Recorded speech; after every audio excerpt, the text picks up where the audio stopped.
ஆண்டவர் நமக்கு சொன்னதற்கு பிறகு இன்னொருத்தர் நமக்கு சொல்ல வேண்டிய அவசியம் இருக்கவே இருக்காது. எத்தனை பேர் ஆமோதிக்கிறீங்க? ஸோ இன்னைக்கு முழுக்க நம்ம ஆண்டவரத்தில் கேட்க வேண்டியது, தேவனே நீர் என்னோடு பேசும், நீர் என்னோடு. சவுல் வருகிற வழியில் அவன் விழுந்து கிடக்கும் போது ஆண்டவர் பார்த்து கேட்கிறாரு, சவுலேன்னு கூப்பிடும்போது என்ன சொல்றேன்னா, ஆண்டவரே நீர் யார், நீர் யார். ரெண்டாவது, முள்ளில் உதைக்கிறது உனக்கு கடினமா அப்படின்னு சொல்லும் போது சொல்றேன், நான் என்ன செய்ய சித்தமா இருக்கிறேன். இன்றைக்கு இந்த ஜெபத்தில் இருக்கிற ஒவ்வொருத்தரும் என்ன சொல்லணும்னா, நான் என்ன செய்யணும்னு எனக்கு இன்னொருத்தர் சொல்ல வேண்டாம், நான் என்ன செய்யணும்னு சத்தமா சொல்லுங்க, சத்தமா சொல்லுங்க. கேட்கல, நீங்க சொல்லுங்க, நான் என்ன செய்யணும், நான் என்ன செய்யணும்.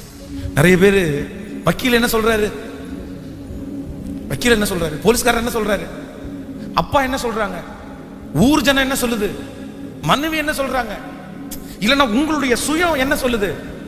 ஏதோ ஒரு சூழ்நிலைக்குள்ள நீங்க கடந்து போலாம். உங்க மனசுக்குள்ள நீங்க என்ன சொல்றீங்கன்னு கேட்காதீங்க, சுற்றி இருக்கிறவங்க என்ன சொல்றாங்கன்னு கேட்காதீங்க. இன்னைக்கு இந்த உபவாச ஜெபத்துல நீங்க என்ன ஆண்டவரே சொல்றீங்கன்னு கேளுங்க. நான் நம்புறேன், அது நம்முடைய கண்களுக்கு தோல்வியா இருந்தாலும் அது கீழ்ப்படியக்கூடிய பக்குவம் உங்களுக்கு இருக்குமானால், ஒப்பு கொடுக்க வேண்டிய பக்குவம் உங்களுக்கு இருக்குமானால், ஒரு நாள் இந்த வார்த்தை உங்களுக்கு தீமையா அமையாது. இந்த வார்த்தை நீங்க சாட்சி சொல்ற அளவிற்கு உங்களை வெற்றியாதான் நடத்தும், உங்களை வெற்றியாதான் நடத்தும். ஆமென் சொல்லுங்க பார்க்கலாம். சோ என் கூட நீங்க என்ன பண்ணுங்க அப்படின்னு சொன்னா, பேசுங்க. நீங்க என் கூட பேசு. தானியேல் சிங்க கபிக்கு போறதுக்கு பயப்படாததுக்கு காரணம் என்னன்னா, ஏற்கனவே ஆண்டவர் என்ன பண்ணிட்டாரு, ஏற்கனவே பேசிட்டாரு. பரவாயில்லப்பா, இந்த மாதிரிலாம் வரும், அந்த தைரியம் தான் அவ்வளவு பெரிய சோதனையை அவன் மேற்கொண்டான். அப்போ ஏற்கனவே கர்த்தர் நம்மிடத்துல பேசுவாரானா, நம்ம எப்படி அந்த வார்த்தையே நமக்கு என்னவா இருக்கும் அப்படின்னா ஜீவனா மாறி. ஆமென் சொல்லுங்க. இப்போ பிள்ளைங்க பெத்து வச்சிருக்கிறவங்க நீங்க என்ன சொல்லணும்னா, என் பிள்ளைய குறிச்சு என்ன ஆண்டவரை பேசுறீங்க. ஒரு ஜெப குறிப்பை வைத்து எதிர்பார்த்துட்டு இருக்கிறவங்க, இந்த ஜெப குறிப்புல நீங்க என்ன ஆண்டவரை பேசுறீங்க, நான் என்ன செய்யணும், நான் என்ன செய்யணும், நீங்க கேளுங்க. ஆண்டவர் நேர்த்தியாய் நடத்துவார். ஆமென் சொல்லுங்க. ஸோ இந்த ஆண்டவர் 3 காரியத்திற்காக நம்மோட கண்டிப்பா பேசணும். 3 விஷயத்துல ஆண்டவருடைய வார்த்தையை ஒரு தேவனுடைய பிள்ளை கண்டிப்பா கேட்கணும். இது ரொம்ப அவசியமான ஒன்று. இதே அதிகாரத்தை வாசிங்க. நீங்க நம்ம வாசித்த அந்த வசனத்தை வாசிக்கும் போது 2வது வசனத்திலிருந்து வாசிக்கலாம். அன்று இரவிலே தேவன் இஸ்ரவேலுக்கு தரிசனமாகி யாக்கோபே யாக்கோபே என்று கூப்பிட்டு, அவன் இதோ அடியேன் என்று.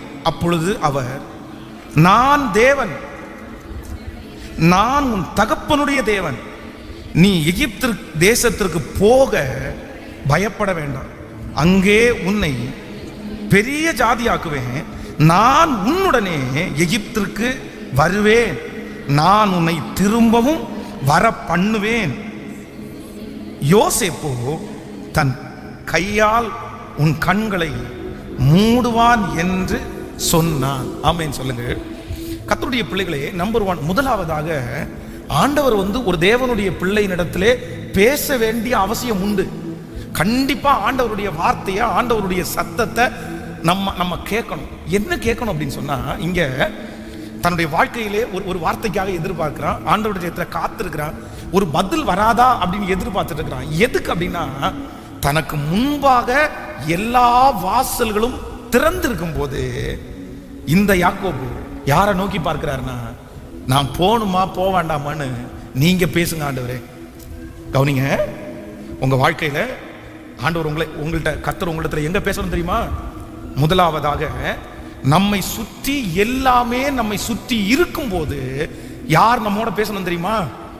கேட்கல, கர்த்தர் நம்மோட பேசணும். சில நேரங்களில் நம்ம நமக்கு இல்லாத போது நம்ம ஆண்டவருடைய வார்த்தைக்காக வெயிட் பண்ணும். காரியங்கள் கைகூடி வராத போது ஆண்டவருடைய வார்த்தைக்காக வெயிட் பண்ணும்.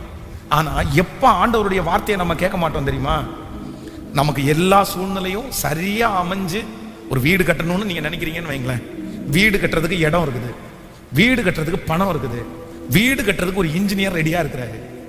இப்போ நீங்க என்ன பண்ணுவீங்க? ஆண்டவரிடத்துல போய் கட்டணுமா கட்ட வேண்டாமா அப்படின்னு நான் கேட்பீங்க? கேட்கல. அதான் ஆண்டவர் கொடுத்துருக்கிறாரு, அதான் ஆண்டவர் வசதியை தந்திருக்கிறாரு. சோ இந்த காரியம் எல்லாம் இருக்கும்போது கண்டிப்பா ஆண்டவர் தான் என்ன நடத்துறாரு. சூழ்நிலை எல்லாம் சாதகமா இருக்குது, எனக்கு வேண்டிய வழிகள் எல்லாம் திறந்திருக்குது, எனக்கு நான் அந்த காரியம் குறித்து டிசைட் பண்றதுக்கு, அந்த காரியத்தை குறித்து முடிவு எடுக்கிறதுக்கு எல்லாமே எனக்கு சாதகமா இருக்குது. எதுவுமே எனக்கு ஆப்போசிட்டா இல்லை. அவ்வளவுதான் எனக்குரியதான். நான் செய்வேன், நான் எடுத்துருவேன், நான் பண்ணிடுவேன், நான் கட்டிடுவேன், நான் முடிச்சிருவேன் அப்படின்னு ஒரு தேவனுடைய பிள்ளை சொல்லக்கூடாது.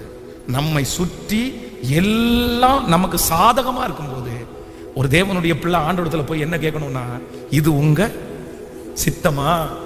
இதுல நீங்க பேசுறீங்களா? உங்க வார்த்தை என்ன? இப்படி நீங்க கேட்பீர்களே. ஆனால் நான் நம்புறேன், பெரிய ஆபத்துகளுக்கு நம்மை விலக்கி காத்துக்கொள்கிற கர்த்தர் நல்லவரா இருக்கிறார். ஆமென் சொல்லுவோம். நம்ம சில நேரங்களில் ரொம்ப மிஸ்டேக் பண்றது எதுல அப்படின்னா, நமக்கு எல்லாம் தோதா ஒட்டுக்கா கிளியரா அமையும் போது நம்ம யாருடைய வார்த்தையை கேட்க மாட்டோம் அப்படின்னு சொன்னா, ஆண்டவருடைய வார்த்தையை கேட்க மாட்டோம். இந்த ஜெபத்தில் இருக்கிற யாராவது ஒருத்தர், நீங்க எல்லாம் எனக்கு சரியாயிருச்சு, எல்லாம் எனக்கு கிடைச்சிருச்சு, அவ்வளவுதான் நான் ஆரம்பிக்க போறேன், அவ்வளவுதான் நான் ஸ்டார்ட் பண்ண போறேன், அவ்வளவுதான் நான் செய்ய போறேன் அப்படின்னு உங்க மனசுக்குள்ள இருக்குமானால், இன்னைக்கு ஆவியானவர் என்ன சொல்றாருன்னா, வெயிட், நீ வெயிட் பண்ணு. நீ யாருடைய அடையாளத்தை கேளுனா, கர்த்தர் என்ன பேசுகிறார். கைகளை அசைத்து ஒரு ஹல்லேலூயா சொல்லு. ஆண்டவர் என்ன பேசுகிறார்? நீர் என்ன சொல்லுகிறீர்? நீர் என்ன சொல்லுகிறீர்? எல்லா வழிகளும் நமக்கு முன்பாக திறக்கும் போது அந்த வழிகள் எல்லாம் கர்த்தருடையவைகள் என்று நம்மளால என்ன பண்ண முடியாதுன்னா சொல்லிடவே முடியாது. ஆமென்.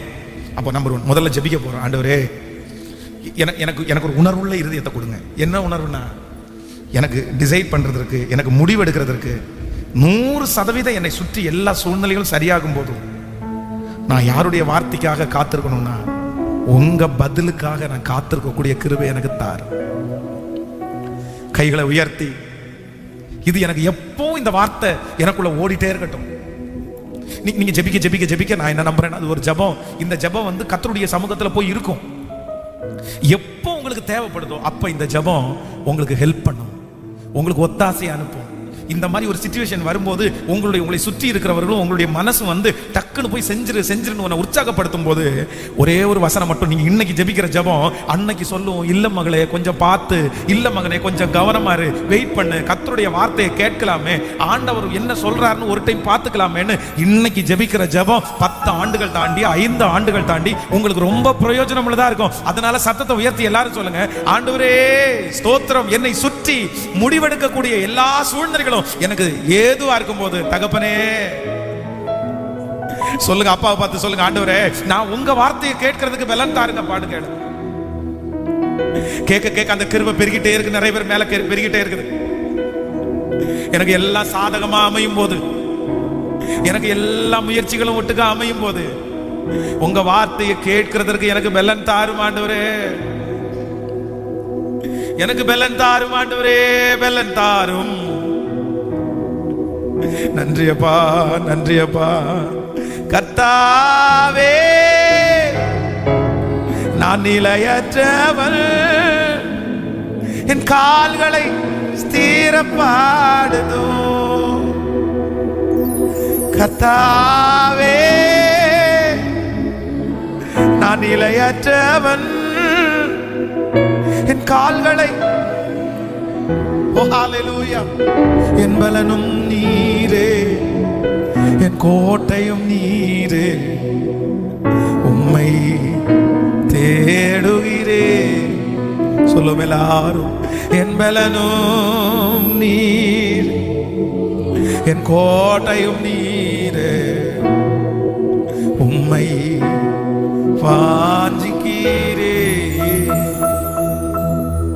ஹல்லேலூயா. சோ நம்பர் 1, முதலாவதாக கர்த்தருடைய சத்தத்தை கண்டிப்பா ஒரு தேவனுடைய பிள்ளை எங்க கேட்கணும் அப்படின்னு சொன்னா, நம்மை சுற்றி சூழ்நிலைகள் சாதகம் இல்லாத போதல்ல, நம்மை சுற்றி எல்லாமே சாதகமாகும் போதும் கர்த்தரிடத்துல போய் என்ன கேட்கணும்னா, நீர் என்ன, நீங்க என்ன ஆண்டவரே சொல்றீங்க, இது சித்தமா, இது சித்தம் இல்லையா, இது விருப்பமா? உங்களுக்கு எத்தனை பேருக்கு இது புரியுதுன்னு தெரியல. ஆனா ஆண்டவர்கிட்ட கேட்டு செய்யறதற்கு ஒரு பெரிய ஆசீர்வாதம் நமக்கு இருக்கு. விசுவாசிக்கிறீங்களா இல்லையா? அதனுடைய வல்லமையே ரொம்ப பெருசு, அதனுடைய வல்லமையே ரொம்ப பெருசு. என்னுடைய திருமண வாழ்க்கையில் இதை நான் ரொம்ப கண்டுபிடிச்சேன். இந்த பாஸ்டம்மாவை திருமணம் பண்றதுக்கு முன்பாக, அதுக்கு முன்னாடி ஒரு பொண்ணு ஒன்று பார்த்தோம். அப்போ அந்த அந்த அந்த பொண்ணை திருமணம் பண்றதுக்கு 99%, 99%. என் பக்கத்தில் எல்லாமே சாதகம். அப்போ திடீர்னு அவங்க மாமா வந்து இவனை நம்பி எப்படி பொண்ணை கொடுப்பேன், இவன் தான் நோயாளி ஆச்சே, அவனுக்கு என்ன ஊழியம் இருக்குது, மாதம் 5000 ரூபாய் அவன் என்ன பண்ணுவான், என் பிள்ளைக்கு வந்து அவனுக்கு ட்ரெஸ் எடுத்து கொடுக்குறதே பத்தாது, இப்படின்னு எல்லாம் சொல்லி அந்த மாமா வந்து பேசுகிறாரு. அப்போ எங்கள் அப்பா ரொம்ப சோகமாக வந்தாங்க. ஆனால் எங்கள் அப்பா அம்மா அவங்க 2 பேரும் என்ன சொன்னாங்கன்னா, நீ ஒன்றும் பயப்படாத, நீ ஒன்றும் மனசை தளர வேண்டாம், நான் உனக்காக பேசுகிறேன், நான் பேசுனேன்னா கண்டிப்பாக கேட்பாங்க. அந்த பொண்ணு வீட்டிலேருந்து அந்த சைடில் இருந்து, ஐயோ நீங்கள் அதுக்காக ஒன்றும் மனசை உடஞ்சி போக வேண்டாம், நம்ம பேசி ரெடி பண்ணிக்கலாம். இப்படி சுற்றி இருக்கிற எல்லா சூழ்நிலைகளும் வந்து என்னுடைய மனசுக்குள்ள 1% இல்லை, 100% விருப்பம், 100% ஆசை. ஆசைன்றது அந்த பொண்ணை நம்ம கல்யாணம் பண்ணால் நல்லா இருக்கும் அப்படின்னு வெளியே சொல்லாட்டா கூட எனக்கு பிடிக்குது, எனக்கு ஆசை சுற்றி இருக்கிறது இருக்குது. ஒரு நாள் இந்த அண்டர் கிரவுண்டு மேம்பாலம் இருக்கு பாருங்களேன், அதுக்கு கீழே பைக் ஓட்டிட்டு வரேன். அப்படியே மனசு முழுக்க அப்படியே துக்கம் நிறைஞ்சிருக்குது.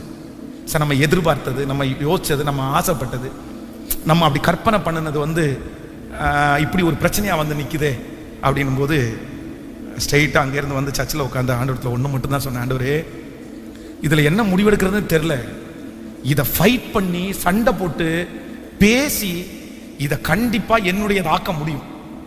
அதற்கு என்னை சுற்றி எல்லா சூழ்நிலைகளும் சரியாக இருக்குது, ஆனாலும் உங்கள் வார்த்தைக்காக மட்டும்தான் ஆண்டவரே நான் எதிர்பார்க்குறேன். நீங்கள் நோ, நீங்கள் வேண்டாம், செய்யாத அப்படின்னு நீங்கள் சொன்னீங்கன்னா அதை ஏற்றுக்கிறதுக்கு கொஞ்சம் கடினமாக தான் இருக்கும். ஆனாலும் கண்டிப்பாக அது எவ்வளோ வலியாக இருந்தாலும் அதை நான் சுமக்கிறேன், அதை ஏற்றுக்கிறேன். நீங்கள் நோன்னு சொன்னீங்கன்னா அதை கண்டிப்பாக எனக்கு அதை தாங்கக்கூடிய பலன்னு தருவீங்க அப்படின்னு எல்லாம் ஜெபம் பண்ணுறேன். அப்போது கர்த்தருடைய சமூகத்தில் இருந்து, இல்லைப்பா இது கர்த்தருக்கு சித்தம் இல்லை, இது எனக்கு பிரியமானதோ, இது என்னுடைய வழியோ அல்ல, உன்னை குறித்து நான் நினச்சிருக்கிறது வேற, உனக்கு நான் வச்சிருக்கிற திட்டம் வேற அப்படின்னு எனக்கு என் மனசுக்குள்ள கர்த்தர் பேசுறாரு. ஆனால் கடினமாக தான் இருந்துச்சு. ஆனால் ஆண்டவர் பேசின வார்த்தைக்கு நான் கீழ்ப்படிந்ததுனாலே இன்றைக்கு நான் நம்புகிறேன் கர்த்தர் என்னை எப்படியா நடத்தி இருக்கிறார் அப்படின்னா நேர்த்தியாய் கர்த்தர் நடத்தியிருக்கிறார். இன்றைக்கு இந்த ஜெபத்தில் இருக்கிற ஆண்டவருடைய பிள்ளையே, ஒன்று உங்களுக்கு நான் சொல்றது என்ன அப்படின்னு சொன்னா, உங்க வாழ்க்கையிலே உங்களை சுற்றி இருக்கிற எல்லா வழிகளும் உங்களுக்கு ஓப்பன் ஆகிட்டு இருக்கும்போது அதை செய்யக்கூடியதுக்கு 100% உங்களுக்கு தைரியமும் நம்பிக்கையும் மனபலனும் ஆள்பலனும் பணமும் வசதிகளும் நீங்க சொன்னாதான் அந்த இடத்துல நடக்கும். எல்லாமே இருந்தா கூட ஒரே ஒரு வார்த்தை, நீங்க என்ன சொல்றீங்கன்னு கர்த்தரை பார்த்து நீங்க வெயிட் பண்ணுவீர்களே, ஆனால் நான் நம்புறேன், நிச்சயமா சொல்றேன், உங்க வாழ்க்கையை தரையில விடுவதற்கு கர்த்தர் ஒரு நாளும் விடவே மாட்டார். 100% சொல்றேன். ஆண்டவரிடத்துல கேட்டு, ஆண்டவரிடத்திலிருந்து கேட்டு பெற்றுக்கொள்கிற ஒரு மனுஷனுக்கு அது தீமைன்னு மற்றவங்களுடைய கண்களுக்கு தெரிஞ்சாலும் சீக்கிரமாய் கர்த்தர் அதை நன்மையாய் மாற்ற பண்ணுவார். என் இஷ்டத்துக்கு நான் செய்யலையே பாஸ்டர், என் விருப்பத்துக்கு நான் செய்யலையே, என்னை சுற்றி அத்தனை வசதிகள் இருந்தபோது நான் முடிவெடுக்கவே இல்லையே, நான் கர்த்தருடைய வார்த்தையை கேட்டு அதுக்கு தானே நான் கீழ்ப்படிஞ்சேன், ஆனா ஏன் எனக்கு இந்த நிலைமை அப்படின்னு யாரோ ஒருத்தர் இந்த ஜெபத்துல கேட்டுட்டு இருப்பீங்கன்னா உங்களை பார்த்து தான் ஆண்டவர் சொன்னாரு, இல்ல அவர் ஒரு வார்த்தை பேசுவாரே, ஆனால் சூழ்நிலைகள் சாதகம் இல்லாமல் இருந்தாலும் அது தீமையாய் அல்ல, அது நன்மையாய் தான் முடியும். அவருடைய வார்த்தை மாறவே மாறாது. நம்புறவங்க கரங்களை தட்டி, வாக்குரைத்த தேவன் சொன்னதை செய்யும் அளவும் நம்மை கைவிடுவதே இல்லை. ஹல்லேலூயா. கைகளை அசைத்து ஒரு ஹல்லேலூயா சொல்லலாம்.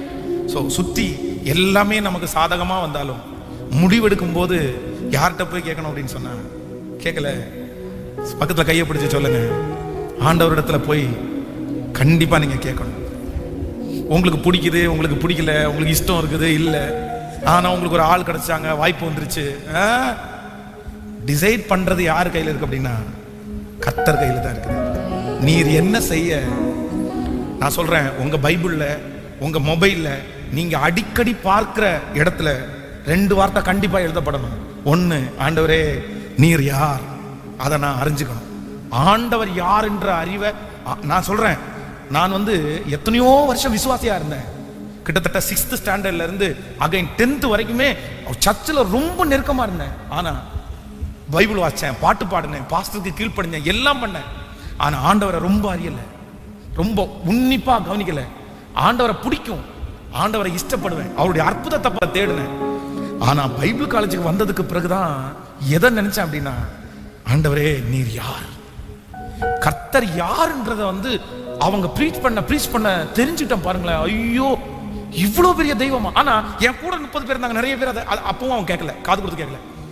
இவ்வளவு பெரிய தெய்வமா, இவ்வளவு பெரிய தெய்வமா, இவ்வளவு நல்லவரா, அவர் யாருன்னு அறிய அறிய பயம் என்ன விட்டு போயிருச்சு, குறைவு என்ன விட்டு போயிருச்சு, எனக்கு ஞானங்கள் எல்லாமே தேடி வந்துருச்சு. ஆண்டவர் யார் என்ற அறிவு உங்களுக்குள்ள வந்துச்சுன்னா நிச்சயமா நீங்க பயன்படுவது நிச்சயம். சோ 2 வார்த்தை. 1, ஆண்டவரே நீர் யார். 2வது, நான் என்ன செய்ய. கேட்கல, எல்லாரும் சொல்லுங்க, நான் என்ன செய்யணும், நான் என்ன செய்யணும், நான் என்ன செய்யணும், நான் என்ன செய்யணும், நான் என்ன செய்யணும். நான் உனக்கு போதித்து நீ நடக்க வேண்டிய வழி உனக்கு காட்டுவேன். உன்மேல் என் கண்ணை வைத்து. கைகளை அப்படியே மேல உயர்த்தி சொல்லுங்க பார்க்கலாம், ஆண்டவரே பேசுங்கப்பா. உங்க குரலை நான் கேட்கணும் ஆண்டவரே, உங்க வார்த்தையை நான் கேட்கணும் ஆண்டவரே. நான் நம்புறேன் இந்த உபவாச ஜெபத்துல யார் ரொம்ப வாஞ்சியா கேட்கறாங்களோ அவங்கள கர்த்தர் பேச ஆரம்பிச்சிருவேன்.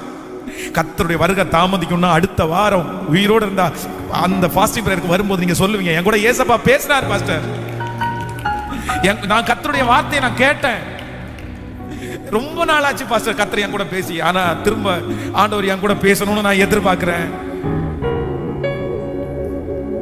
நன்றி ஆண்டவரே, நன்றி ஆண்டவரே, நன்றி ஆண்டவரே, நன்றி ஆண்டவரே, நன்றி ஆண்டவரே, நன்றி ஆண்டவரே, நன்றி ஆண்டவரே. சோ நம்பர் 1, முதலாவதாக கர்த்தர்ட்ட நீங்க டிசைட் பண்றதுக்கு முன்னாடி ஃபர்ஸ்ட் என்ன பேசணும், எதுக்காக ஆண்டவரிடத்துல நீங்க கேட்கணும். உங்களை சுற்றி எல்லாம் சாதகமா இருந்தாலும் நீங்க ஆண்டவரிடத்துல கேட்டுதான் என்ன பண்ணணும்னா செய்யணும். ஆமென் சொல்லுங்க. கர்த்தரிடத்துல கேட்காம நீங்க கண்டிப்பா என்ன பண்ணக்கூடாதுன்னா செய்யக்கூடாது. கடந்த ஒரு 6 மாதங்களுக்கு முன்பாக ஒரு 50 வயது மதிக்கத்தக்க ஒரு சகோதரியை சந்தித்தேன். ஒரு விதவை, தன்னுடைய கணவனார் கைவிடப்பட்டவர், கணவனார் இறந்தவர்கள் அல்ல, கணவனால் கைவிடப்பட்டவர். அவள் அவங்கள்ட்ட பேசி ஏன் என்னாச்சு அப்படின்னு கேட்டேன். அப்போ அவங்க ரொம்ப ஷாக்கான ஒரு நியூஸ் சொன்னாங்க. பாஸ்டர், இது நானா தேடிக்கிட்டதான் அப்படின்னாங்க. ஏன் அப்படின்னு கேட்டேன். இல்லை, என்னுடைய தாயும் தகப்பனும் ஒரு மாப்பிள்ளையை பார்த்து ரெடி பண்ணி வச்சுருந்தாங்க திருமணத்திற்கு. ஆனால் எனக்கு அந்த ஊரில் இருக்கிற ஒருத்தரை ரொம்ப பிடிக்கும். எங்கள் அம்மா அப்பாட்ட நான் சொல்லியிருக்கலாம், சொல்லி அந்த கல்யாணத்தை தடுத்து அந்த மனுஷனை நான் திருமணம் பண்ணியிருக்கலாம். ஆனால் நான் வெயிட் பண்ணிகிட்டே இருந்தேன். கல்யாணம் அன்னைக்கு வீட்டை விட்டு வெளியே இந்த துணி தைக்க கொடுக்கறதுக்கு வாங்குறதுக்காக வந்தேன். வரும்போது என்னை நேசித்த அந்த பையன் நின்றுட்டு இருந்தான். அவ்வளோதான், விடிஞ்சா கல்யாணம், நைட்டு எல்லாமே ரெடி பண்ணியாச்சு. அப்போது டக்குன்னு அவனை பார்த்தேன். அவன் எனக்கு முன்னாடி அழுதான். இந்த மாதிரி என்ன இப்படி நீ பண்ணிட்ட. உடனே நான் எதையுமே யோசிக்கல, உடனே முடிவு எடுத்துட்டேன். சரி ஓகே, இப்போ என்னடா, நீ என்னை நேசித்தது உண்மை, உன்னை நான் கல்யாணம் பண்ணிக்கணும், அவ்வளோதானே, வா போகலாம் அப்படின்னு சொல்லி நான் என் ஊரில் இருந்து நாளைக்கு கல்யாணம் யார்கிட்டையுமே சொல்லாமல் கோயம்புத்தூருக்கு ஓடி வந்துட்டேன். நான் எங்கள் அப்பாவுடைய மரியாதை எத்தையுமே நான் யோசிக்கல, யார்கிட்டையுமே கேட்கல. நான் ஆண்டவரை ரொம்ப பிடிக்கும். எனக்கு முன்னாடி எல்லாமே சாதகமாக இருந்துச்சு. அவங்க கையில் வண்டி இருந்துச்சு, ஏறினேன், கிளம்பினேன், வந்தேன், இங்கே செட்டில் ஆகிட்டேன், ஒரு வீடு எடுத்தேன், என் ஊருக்கே போகல. ஆனால் எந்த மனுஷனை நம்பி எங்கள் அம்மா அப்பா எல்லாரையும் உதறி தள்ளி நானா எனக்கு உரிமை இருக்குது, நான் டிசைட் பண்ணுவேன், எனக்கு ஏன் உரிமை இல்லை, நான் முடிவு எடுத்தேன் பாஸ்டர். இன்னைக்கு என் கணவனார் என் கூட இல்லை. இன்னைக்கு எங்கள் அம்மா அப்பாவை நான் போய் சந்திக்க முடியாது, அவங்க பலவீனமாக இறந்து போயிட்டாங்க. ஸோ இன்னைக்கு இந்த நிலைமைக்கு நான் ஆளாகிறதுக்கு வேற யாரும் காரணம் இல்லை, நான் தான். அன்னைக்கு மட்டும் ஒரு நிமிஷம் ஏசப்பாட்ட ஒரு வார்த்தை கேட்டிருந்துட்டேன், நான் இந்த நிலைமைக்கு ஆளாயிருக்க மாட்டேன் அப்படின்னா. அதனால இந்த ஜெபத்தில் இருக்கிற யாரோ ஒருத்தருக்காக ஆண்டவர் பேசுறாரு. நீ கர்த்தருடைய வார்த்தையை புறக்கணித்தாய், ஆதலால் நீ ராஜாவாயிராதபடி கர்த்தர் உன்னை புறக்கணிப்பார். இந்த வார்த்தை உங்க யாருக்கும் பேசப்படக்கூடாது. என்ன வந்தாலும், எந்த வாலிப தம்பி தங்கச்சி எல்லாருக்கும் சொல்றேன், மகன், உன்னை சுற்றி நிறைய சூழ்நிலை ரெடியா இருக்கலாம்ப்பா. உனக்கு டிசைட் பண்ண தெரியலாம், உனக்கு ஒரு சம்பளம் வரலாம், ஒரு வருமானம் உனக்கு இருக்கலாம், நீ சொன்னா யாருக்கு தட்டாத மாதிரி இருக்கலாம், நீ தான் ரூல்ஸ் போடுறவனா இருக்கலாம், அவ்வளவுதான், எல்லாமே உனக்கு சாதகம்ப்பா. உன்னை ஏன்னு கேட்கறது கூட யாருமே இல்லை, நீ டிசைட் பண்றதுதான். நீ முடிவெடுக்கிறதா. ஆனா நான் என்ன சொல்றேன் அப்படின்னு சொன்னா, எல்லாம் எனக்கு சாதகமா இருக்குது, நான் முடிவெடுத்துருவேன் அப்படின்னு முடிவெடுத்துறாத. நீ கேட்க வேண்டிய ஒருத்தர் இருக்கிறார். நீ கேட்க வேண்டிய ஒருத்தர் இருக்கிறார். ஹலோ, நீங்க கேட்க வேண்டிய ஒருத்தர் இருக்கிறார். யார் தெரியுமா? கையை உயர்த்தி சொல்லுங்க, அது கர்த்தர். ஆமென். கைகளை அசைத்து ஒரு ஹல்லேலூயா சொல்லுங்க. எங்க அம்மா அப்பா எல்லாருமே கிராமத்து ஆட்கள். திருமணத்திற்காக ஒரு பொண்ணு பார்த்துருக்கேன்னு சொன்ன உடனே எங்க அம்மா அப்பா என்ன சொன்னாங்கன்னா, ஏய், உனக்கு பொண்ணு செலக்ட் பண்ற அளவுக்கெல்லாம் எங்களுக்கு ஞானம் பத்தாது, உனக்கு பொண்ணு செலக்ட் பண்ற அளவுக்கெல்லாம் எங்களுக்கு ஒன்றும் ஞானம் இல்லை, நாங்க உனக்கு பார்க்கவும் முடியாது, நீ அப்படி. அப்பவே அவங்க ரொம்ப உயர்வா நினைச்சாங்க. எங்க அத்தானும் அப்படிதான் சொன்னாங்க, நீ டிசைட் பண்ணிக்கப்பா, நீ ஊழியக்காரன் உனக்கு. அப்போ என்னை சுற்றி இருக்கிற எல்லா பாதையிலும் இருக்கிறவங்க வந்து நீ டிசைட் பண்ணிக்கலாம், நீ டிசைட் பண்ணிக்கலாம், நீ டிசைட் பண்ணிக்கலான்ற உரிமை என் கையில கொடுத்துட்டாங்க. ஆனா நான் எங்க போய் நின்னேன் அப்படின்னு சொன்னா, ஆண்டவரே, எல்லாரும் அந்த முடிவெடுக்கக்கூடிய உரிமையை எனக்கு கொடுத்தாலும் யார்கிட்டையும் நான் கேட்டு செய்ய வேண்டிய அளவுக்கு நான் இல்லை, எனக்கு தெரியுது. ஆனா உங்கள்கிட்ட கேட்காம நான் என்ன பண்ணிட முடியாதுன்னு. உங்க சித்தம் என்ன ஆண்டவரே? ஒரு அடையாளத்தை காமிங்க ஆண்டவரே, சொல்லி கொடுங்க. இந்த ஜெபத்துல யாரோ ஒருத்தர், சிஸ்டர் நீங்களா கூட இருக்கலாம், சிஸ்டர் உங்களை எதிர்த்து கேள்வி கேட்கறது கூட யாருமே இல்லாம இருக்கலாம். உங்க வாழ்க்கை நீங்க தான் டிசைட் பண்ண, வேற யாருமே டிசைட் பண்ணல. அவ்வளவுதான். எல்லா முடிவும் நீங்க எடுக்கலாம். எல்லா முடிவு எடுக்கிற அளவுக்கு நீங்க வந்துட்டீங்க. ஏய் அப்படின்னா உங்க அப்பா ஆஃப் ஆகலாம், என்ன அப்படின்னு கேட்டா உங்க அம்மா ஆஃப் ஆயிடலாம். அவ்வளவுதான். அவ்வளவு பவர்ல கடவுள் உங்களை வச்சிருக்கலாம், அவ்வளவு பவர் உங்களுக்குள்ள இருக்கலாம். ஆனா இத்தனை பவர் உங்களுக்குள்ள இருந்து முடிவெடுக்கக்கூடிய சகல பலனும் உங்களுக்குள்ள இருந்தாலும் நீங்க ஒருத்தர் இடத்துல கேட்கணும். ஹலோ ஹலோ, நீங்க ஒருத்தர் இடத்துல கேட்கணும். யார்கிட்ட தெரியுமா? கர்த்தர் இடத்துல கேட்கணும். ஆமென் சொல்லுங்க. ஒரு சாதாரணமான ஒரு மொபைல் வாங்கும்போது கூட நமக்கு நிறைய பேருக்கு இன்னைக்கு ஜோப்பில் கையில் பணம் இருந்தால் என்ன பண்ணிடுறோம்? கேட்கல. 10 போனை எடுத்து அடிக்க வச்சிருப்பாங்க. எந்த போன் வேணாலும் எடுத்துக்கலாமா, எடுத்துக்கூடாதா? என் ஜோப்பில் காசு இருந்துச்சுன்னா எந்த போன் வேணா எடுத்துக்கலாம். யாரும் என்கிட்ட கேட்க போறதில்ல. அப்படிதான் நம்ம வாழ்க்கை. ஆனா நீங்க போன் வாங்கிடலாம். நீங்க என்ன பாக்குறீங்க, என்ன சேட் பண்றீங்க, எதெல்லாம் பண்றீங்கன்றதுக்கு ஒருத்தருக்கு கணக்கு கொடுக்கணும்ப்பா. ஒருத்தருக்கு கணக்கு கொடுக்கணும்ப்பா. யாருக்கு தெரியுமா? ஆமென் சொல்லுங்க பாருங்க. இப்போ எல்லாரும் ஒரு முடிவெடுங்க. எனக்கு முன்பாக டிசைட் பண்றதுக்கு 100% எனக்கு இருந்தாலும் நான் உங்கள்கிட்ட என்ன பண்ணுவேன்? கைகளை அப்படியே மேல உயர்த்தி சொல்லுங்க பார்க்கலாம். ஓ பேசு பேசு, ஜெபம் செய்யும் போது ஆண்டவா பிரியமானதை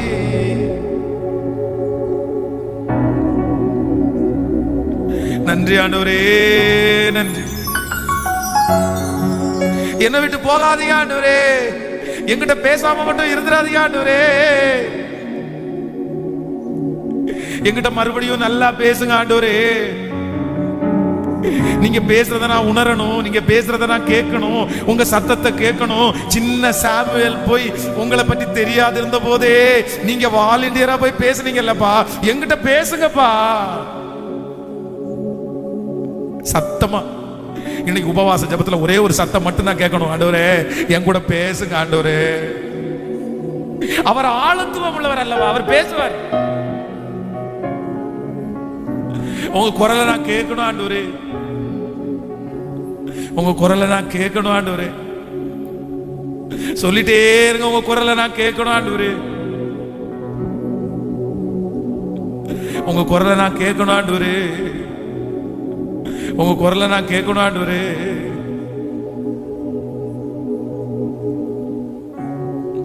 தேங்க்யூ ஜீசஸ். ஆமென் சொல்லுங்க.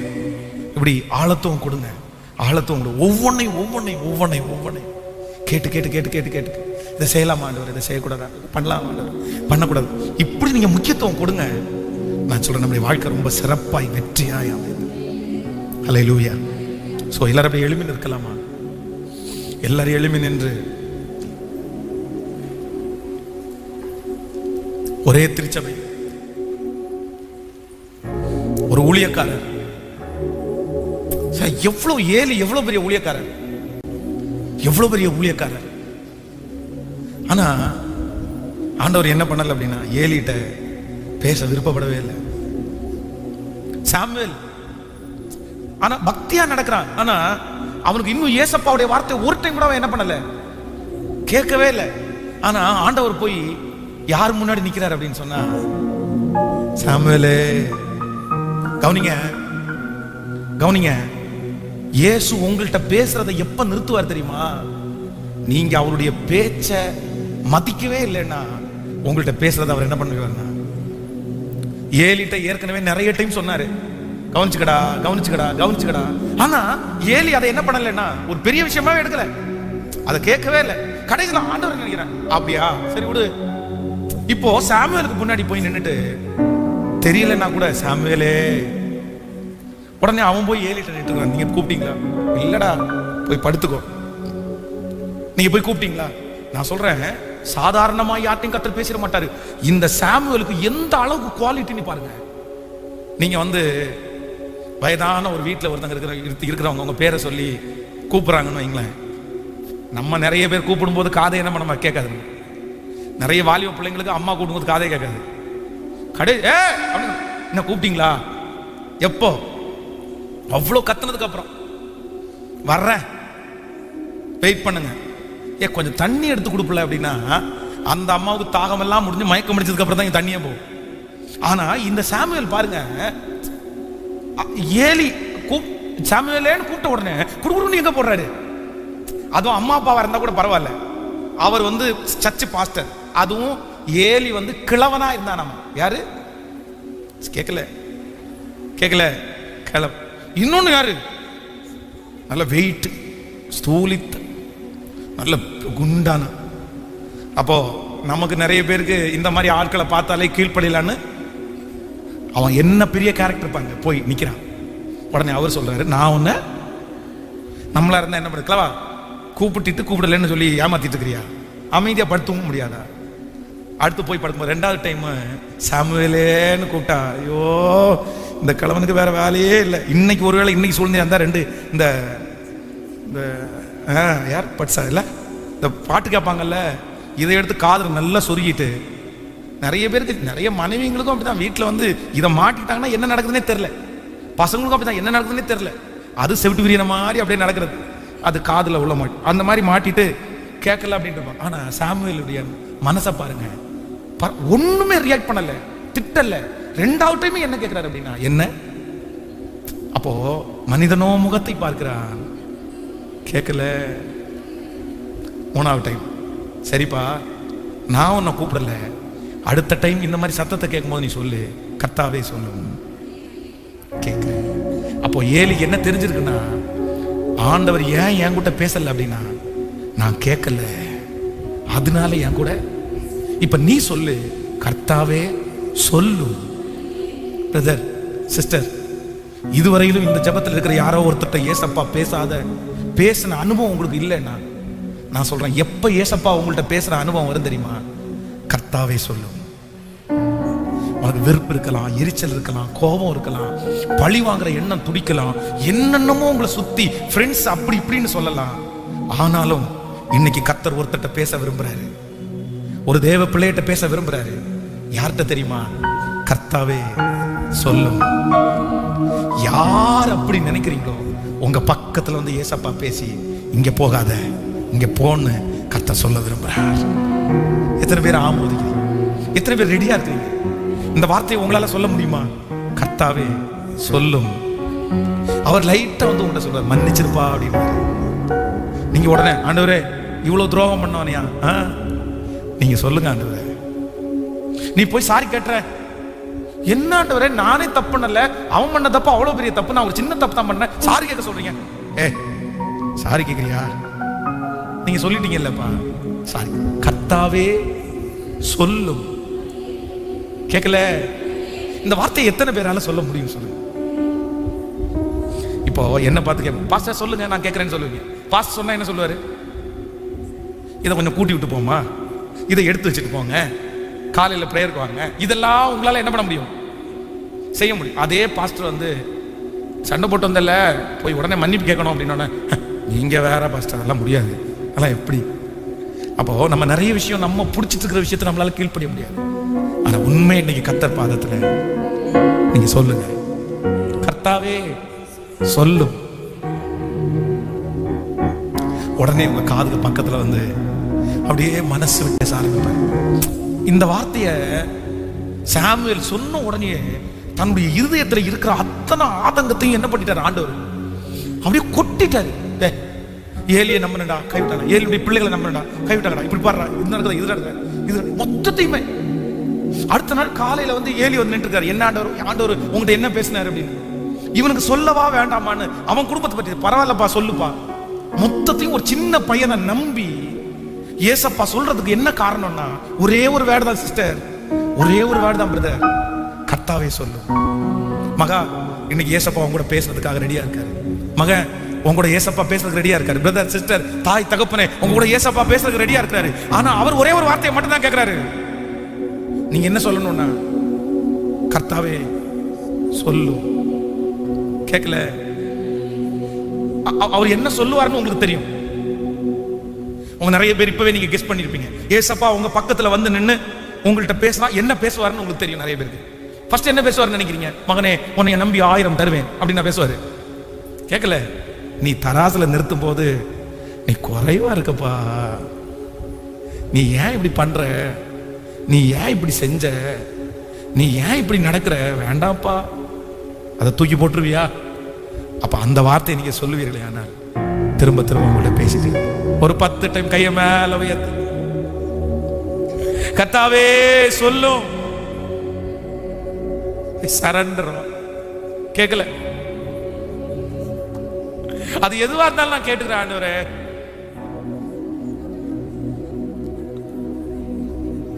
சொல்லிட்டே இருங்க ஆண்டவரே, அது எதுவா இருந்தாலும் நான் கேட்கிறேன் ஆண்டவரே. நன்றி அப்பா, நன்றி.